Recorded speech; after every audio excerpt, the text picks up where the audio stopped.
বউ শাশুড়ির ঝগড়া, অতিরঞ্জিত পরকীয়ার কাহিনী আর একঘেয়ে নাটকের যুগ কি শেষ? বাংলাদেশে এখন চলছে নতুন ট্রেন্ড, পাকিস্তানি সিরিয়ালের জাদু। কিন্তু হঠাৎ করেই কেন এত জনপ্রিয় হয়ে উঠেছে এই সিরিজগুলো?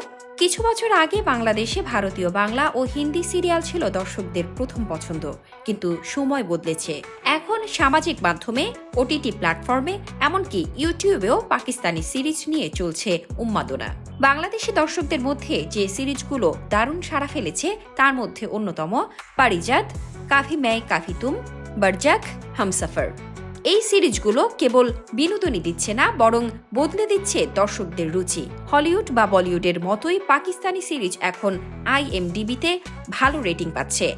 আর সবচেয়ে বড় বিষয় হলো ড্রামাগুলির কথা বলার ধরন, মেকআপ, পোশাক সবকিছুতেই শালীনতা আছে। পরিবার নিয়ে একসঙ্গে বসে দেখা যায়, কোনো অশ্লীলতা নেই। গল্পগুলো বাস্তবসম্মত, একঘেয়ে নয়, যার কারণে ড্রামাগুলিকে আরও জনপ্রিয় করে তুলেছে। উপমহাদেশের বিনোদন জগতে পাকিস্তানি সিরিজ এখন বড় প্রতিযোগী হয়ে উঠেছে।